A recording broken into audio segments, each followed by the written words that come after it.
Hello students, today we will discuss design of steel structure and today's topic is compression member. Right.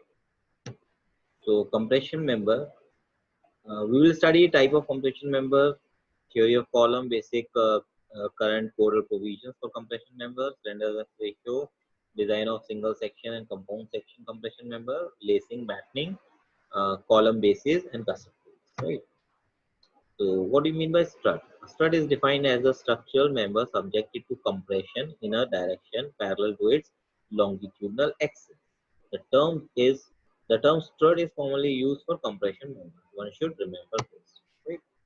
So, there is a column which is buckled by the application of load. Right? Whenever a load is applied, then if a long column is there, it fail in buckling. Right? This is Euler assumption, right? The material is homogeneous and linear elastic, obeys Hooke's law, strut is perfectly straight, and there are no imperfection initially. Right? These are the Euler's assumption. The loading is the third assumption is the load is applied at the centroid of the cross section of the end. Right? Now, what is meant by effective sectional area? The effective sectional area of compression member is the gross cross sectional area of the member. The deduction is not made for members connected by rivets or holes, right? So the deduction should not be made. Define slenderness ratio of compression member. The slenderness ratio of compression member is the ratio of effective length of compression member to the appropriate radius of gyration. So there are a few mode of failures like if we have a fixed column, the point of inflection is there. The deflection would be something like this. If we have one hinge and another fixed, the deflection would be something like this. And if we have a fixed and a free, the deflection is something like this. We all have studied about this in third semester. So this is just another form of that. Define buckling load. The buckling load is defined as a load at which a member or a structure as a whole collapse in service. Right? Further, the buckling is defined as a sudden bending, warping, curling, or crippling of the element or member under compressive stresses. What is meant by built-up compression member? The build-up compression like what we have studied in tension member, similar is here also in compression member. The build-up compression members are needed when single rolled steel section are not sufficient to furnish the requirement. If we do not have a single section which is fulfilling the requirement, then we need to connect two or more members together to form a structural member. Right? So by combining two or more members, a member formed is known as built-up member. And if it is used for compression, it will be known as built-up compression member. And if it is used for tension, it is known as built-up tension member. So built-up compression member may consist of two or more rolled steel section. Like we can see, we have two I sections and joined together to form a single member, which is known as built-up member.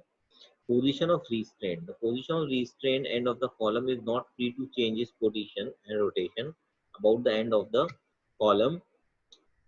Can take example hinge also from where the yielding takes place actually is known as the restraint point, right? Or we can say at that point there would not be any deformation. What are the difference effective length for different boundary conditions, right? So we have this given in the code. Like I just zoom it, you can check this table and this clause from the column. This is very small here, so it might be possible that you guys could not see this, but you can check these specifications in the code also, right? We have different restraint or end condition, and according to that we have different effective length values, right? So please see the code for this. Effective length. How to define effective length? The effective length of a compression member is the distance between the point of contact flexure of a buckled column.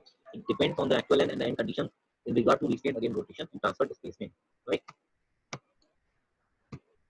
What is actual length? Actual length is taken as the length from center to center of the intersection with the supporting member. How the effective length of the column defined or determine the effective length of a column is in frame structure may be obtained by multiplying the actual length of the column between the center of laterally supporting member given with the effective length factor. Okay, this K factor is actually given in the code from just see this, right? So this 2, 1, 1.2, 0.8, 0.6, all such factors is known as K, and L is the length, right? So according to the formula which we can see here is effective length is KL.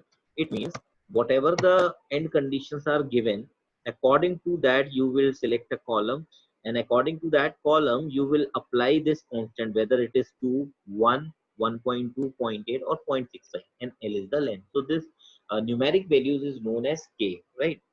So this is how the effective length of a column can be calculated, right? So this is the general understanding about the compression members. We'll take up the questions later, right? Till now, till then, you just remind these values, and I'll suggest you to please go through the code once, and then we can go through the questions.